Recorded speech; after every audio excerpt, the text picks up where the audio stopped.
अस्सलाम वालेकुम रहमतुल्लाहि व बरकातुहू। माशाअल्लाह जी, ये इलाका इसी आखे जना शेरी सरसावा जिथा सा खेलते रहे ये रंगड़ है। रंगड़ उस जगह आखे जना जिथे पानिया ना पिछू कोई मंबा हुआ और बहाव तेजी ना आ रहा हुआ। ये दरिया थोड़ी छोटी होनी है, माशाअल्लाह उस तक सकने हो।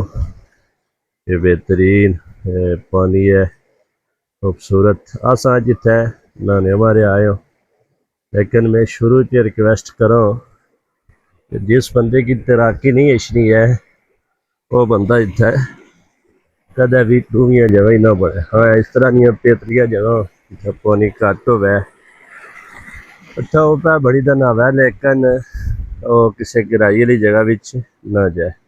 साफ पानी है माशाअल्लाह, खूबसूरत और बेहतरीन नज़ारे वाली जगह ही है।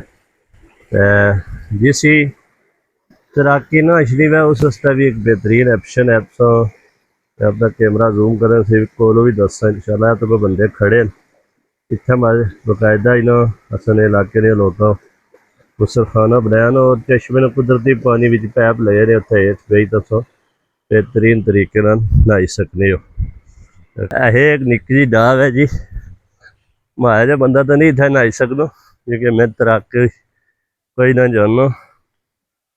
अलबत्ता सकने कि कोई और बंदा नहाई सकना या नहीं। एक निक्की जी डाब है, इतने मैं अर्ज कर सा कि खासकर छोटे बच्चे वो कदे भी नहीं बढ़न, वह बढ़न माहिर अफराद जड़े तैराकी जानने। इतनी डूंगी नहीं है, दिसना पाया सारा, लेकिन कोई पता नहीं होना बाद का सख्ती ना। कोशिश करो कि बिच ना पड़ो। अलबत्ता पानी ठंडा ठार है, तिल बहार पानी है, बेहतरीन इंजॉय।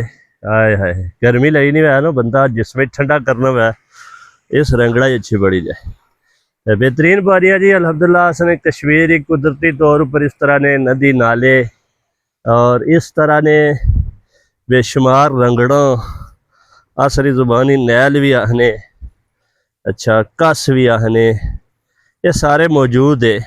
ठीक है, इस को फायदा जरूर उठाओ। लेकिन पिछले दिनों जी असने दरिया पुंछ च लगातार 3 तो 4 अमवात हो चुकी हो। कोशिश करो कि ऐसी खतरनाक जगह जाओ ही ना कि जिथे तुस डुबो। किसी जगह जाओ ना कि जिथे तुस अपनी जिंदगी खतरे पाओ।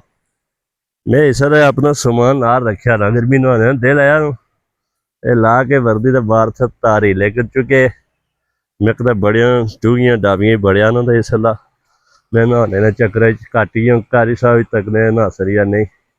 अलबत्ता गर्मी लगी नहीं वै ना, भरपूर एहतियात अपने आप ही एहतियाती तदाबीर ही पहले मद्देनजर रखी तो इतना ना हो। बहुत शुक्रिया तो सारा विलाग तक क्या आज पहला विलाग है, लेकिन वैसे सारी वीडियो सब तकने रहे हो। लेकिन इस तरह की खूबसूरत ठंडे ठार एरिए में कुदरती चश्मे ना पानी आ अजीब ही नज़ारा आ। बहुत सारे सारे साथी इसी लोकेशन पोजिशन तक जी ये जगह खुद है ये गुसल खाने पूरा बनते ने अगर जो कि ज़्यादा गर्मियाँ इस तरह रश पैसी हो तो भाई और पानी पीने। अगर सब कोटरी तरफों अच्छा होता है बड़ा पुल है, इसे शेरी ना पुल आखने, सरसावा पलंदरी रोड है।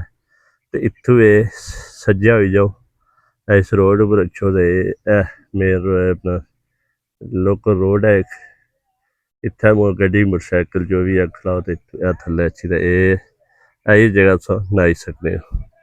अगर तुस पलंदरी आह्ली साइड पर वछने हो तो फिर भी ये पुल है, वो उत्थों क्रॉस करी तो वो बोर्ड बाबे राजमहल इतों खब्बे पासे हो जाओ।